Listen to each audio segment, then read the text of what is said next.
Hello everyone. Today we are going to talk about Thomas Mack's contribution to chain ladder method. To have a fair overview of the paper, we are initially going to discuss the chain ladder technique of estimating ultimate claims and reserves. While there are somewhat different variations on the basic technique depending upon how the H2H factors are calculated, Mack uses an especially common one. We first outlined this technique and in doing so introduced the notation Mack uses. Now, the chain ladder method is a technique for estimating ultimate claims and reserves for each accident year. We use this technique for forecasting the true ultimate claim amount, and then we deduct the current total claims from the forecasted amount to get reserves. Next is the H2H factors. This technique uses something called the H2H factors to project current total claims for an accident year. An H2H factor tells us how claims change from year to year by providing the percentage by which they are expected to change. For example, an H2H factor of 1.07 calendar year 2018 to 2019 tells us an expected increase of 7% in claims from 2019 to 2020. And similarly, an H2H factor of 0.98 tells us to expect a decrease of 2% from 2019 to 2020. I like to explain this with the help of an example. Once we have the proper H2H factors for a given accident year, we can multiply all of them together to get the total percentage by which the current total claims for that accident year will increase before they reach their ultimate value. For example, in the accident year 2020, suppose our total claims for personal automobile insurance are currently 320,000 and we expect these claims to reach their ultimate values within the next 3 years. So we need two H2H factors to project these claims to ultimate. One, to take the current total claims to what we expect at the end of 2020, and the second to take these projected claims to their estimate values at the end of 2021. Suppose these factors are estimated to be 1.24 and 0.96 respectively. Then, to estimate ultimate claims for this line of insurance for accident year 2020, we multiply 320,000 into 1.24 and 0.96 to get 380,928. So this is our chain ladder estimate of ultimate claims for personal automobile collision coverage for 2020. Our reserve estimate would then be their estimated ultimate amount less our current total claims, which comes out to be 60,928. Next is Mack's contribution towards the chain ladder method. So Thomas Mack has analyzed the chain ladder method and has uncovered three strong assumptions it makes towards the claim development. We will talk about these assumptions in the next slides.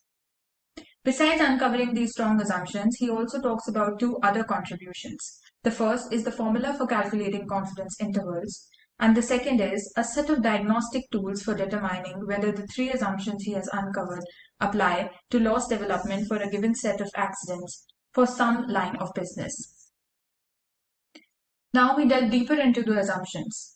The first assumption is that these H2H factors we use to project ultimate claims do not depend on the accident year for which we are projecting claims.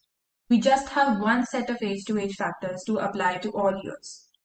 For projection, we use just the current total claims and can completely ignore how claims have developed up to their current total, as well as the possibility that the current total might be far from what we expect it to be, given how claims have developed in other years.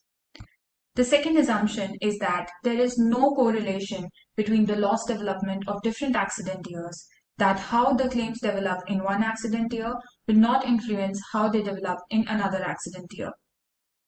The third assumption is that the expected variation or variance in claims development for a given year is directly proportional to the total claims in the previous development year.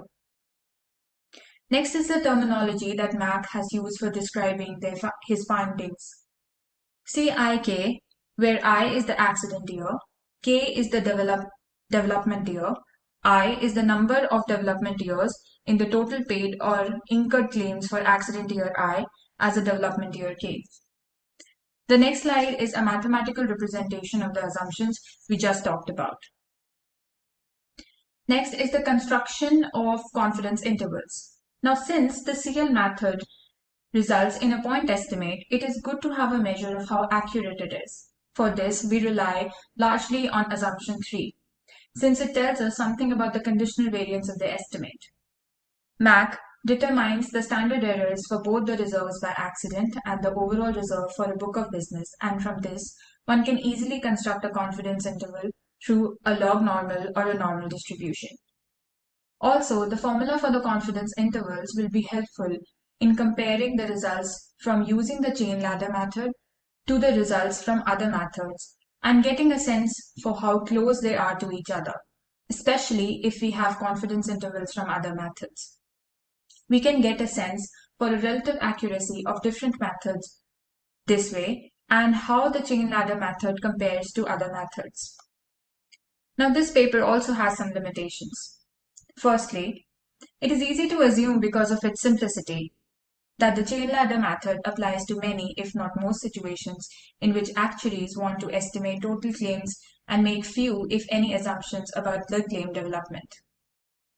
MAC convincingly shows that this assumption is mistaken and that, in fact, this assumption makes strong assumptions about claim development that will not be met in every situation. Second is the violation of assumption 2. There might be some calendar change that creates correlation among the claim development for different accident years. If there is a change in how cash reserves are set during a given year that affects the claim development for all accident years, or a change in claim handling or how claims are paid, again affects all accident years, then there will be at least some correlation among the claim development in different accident years. They will tend to increase or decrease together, perhaps, or their rate of increase might be similarly affected. In this case, assumption 2 is being violated and the chain ladder method should be used unless adjustments are made to the claim triangle to remove these calendar year effects. Now, there is an example. Suppose the following is a claim development triangle for a liability line of insurance which reaches ultimate development in 7 years. Numbers are in thousands of dollars. Suppose we want to estimate reserves for accident year 2019.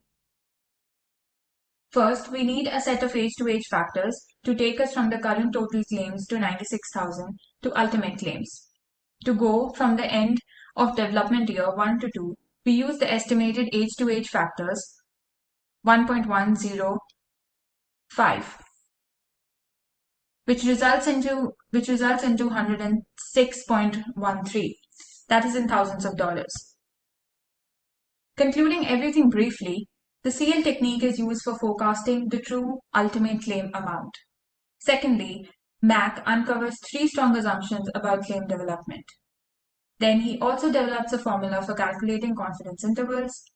This paper also has some limitations. The first one is the CL method cannot be used in all possible situations due to its strong assumptions made about claim development and which cannot be met in all situations. Second is the violation of assumption 2. There might be some calendar change that creates correlation among the claim development for different accident years. Also, comparing the confidence intervals from CL method to other methods can get a sense of how close they are to each other. In the end, an example is discussed to show the working of loss development triangle. Now, this presentation is a combined effort of Ritika and Rueda, students of Georgia State University. I hope you like the presentation. Thank you for your time.